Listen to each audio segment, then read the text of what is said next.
Medical basic knowledge.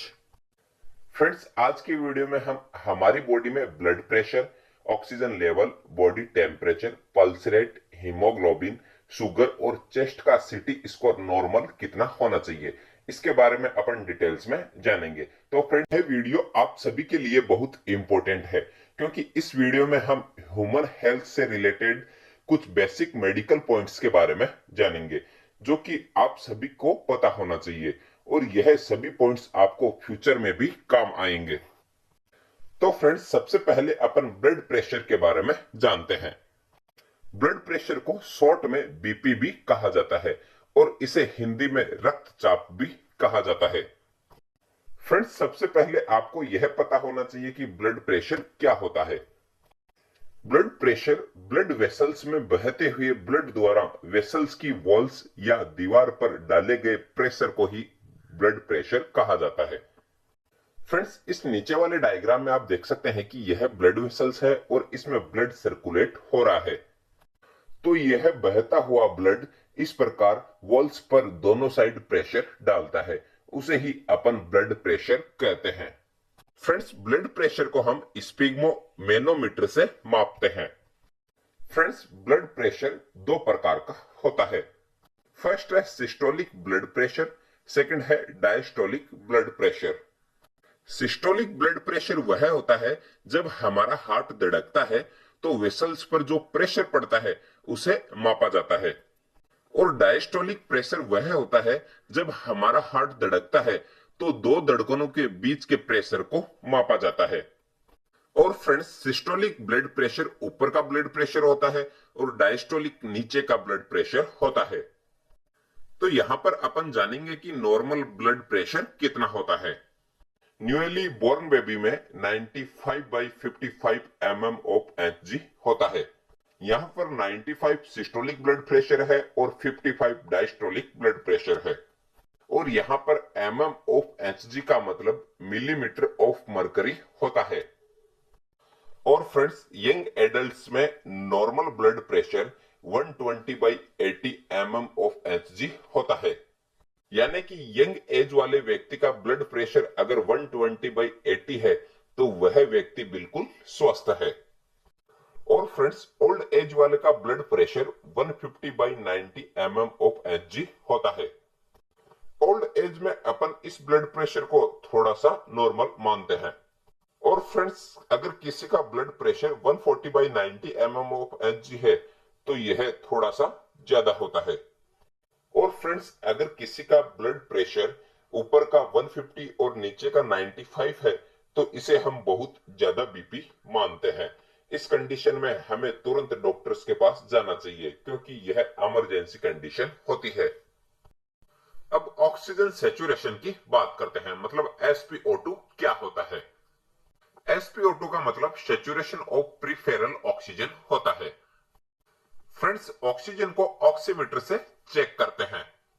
इस diagram में आप देख सकते हैं कि यह ऑक्सीमीटर है और यह फिंगर्स में लगा के SpO2 को चेक किया जाता है।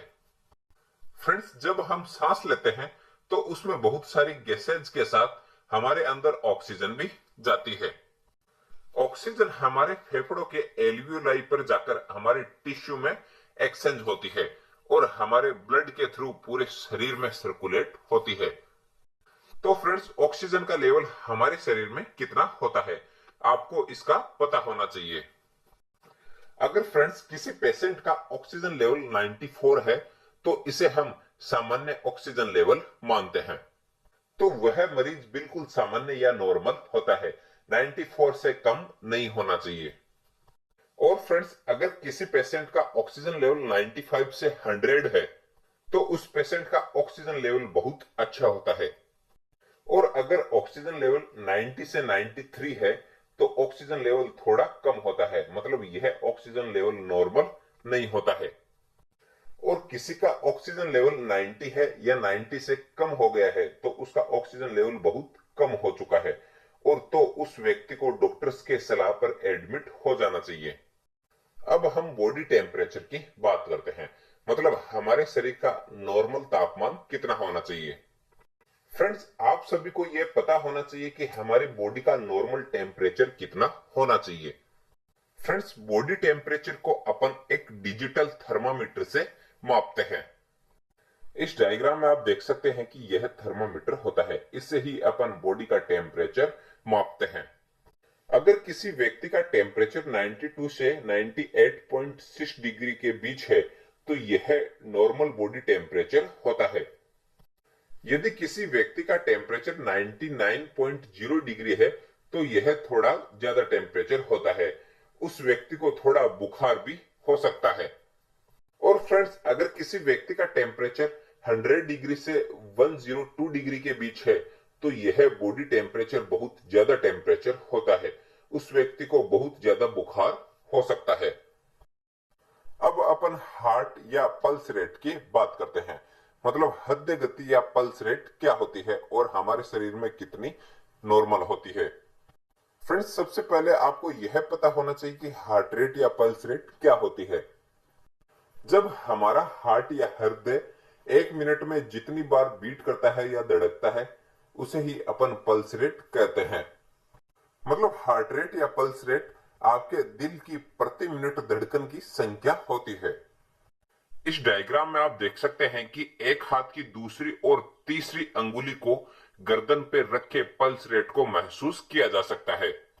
और सेकंड वाले डायग्राम में एक हैंड की दूसरी व तीसरी अंगुली को कलाई के अंदर वाले भाग पर रखा जाता है।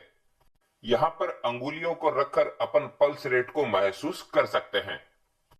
हमारे शरीर में नॉर्मल पल्स रेट या सामान्य पल्स रेट 72 प्रति मिनट होती है। मतलब हमारा हार्ट 1 मिनट में 72 बार धड़कता है, तो इसे अपन बहुत अच्छा पल्स रेट मानते हैं। और अगर पल्स रेट 60 से 80 प्रति मिनट है तो इसे थोड़ा कम पल्स रेट ही माना जाता है।